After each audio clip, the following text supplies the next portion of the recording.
தற்போது தமிழகத்தில் உள்ள 80% பெண்களின் வாக்கு நாம் தமிழர் கட்சிக்குத்தான் போகும் என தற்பொழுது எடுத்த ஒரு கருத்து கணிப்பில் தெளிவாகியுள்ளது. மாணவர்கள் எடுத்த இந்த ஒரு கருத்து கணிப்பு தற்பொழுது தமிழகம் முழுவதும் பரவி நாம் தமிழர் தொண்டர்களிடையே மிகப்பெரிய வரவேற்பை பெற்றுள்ளது என்றே கூறலாம்.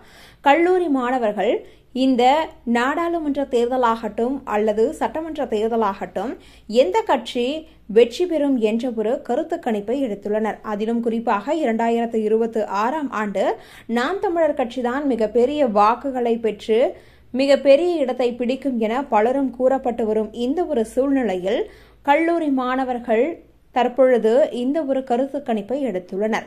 இந்த கருத்து கணிப்பு முடிவுகள் தற்பொழுது பல யூடியூப் சேனல்களில் வெளியாகியுள்ளன.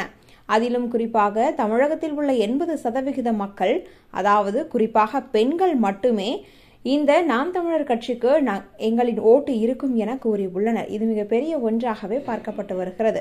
முழு முடிவுகளும் கல்லூரி நிர்வாகத்திடம் கேட்டு அடுத்த யூடியூப் சேனல்களுக்கு அனுப்பப்படும் என்று தற்பொழுது தகவலும் வெளியாகியுள்ளது. ஏற்கனவே நாம் தமிழர் கட்சிக்கு இளைஞர்களின் பங்கு மிக அதிகமாக உள்ளது என்று கூறப்பட்டாலும் தற்பொழுது பெண்களின் சப்போர்ட் தான் அதிகம் இருக்கிறது என்றே கூறலாம்.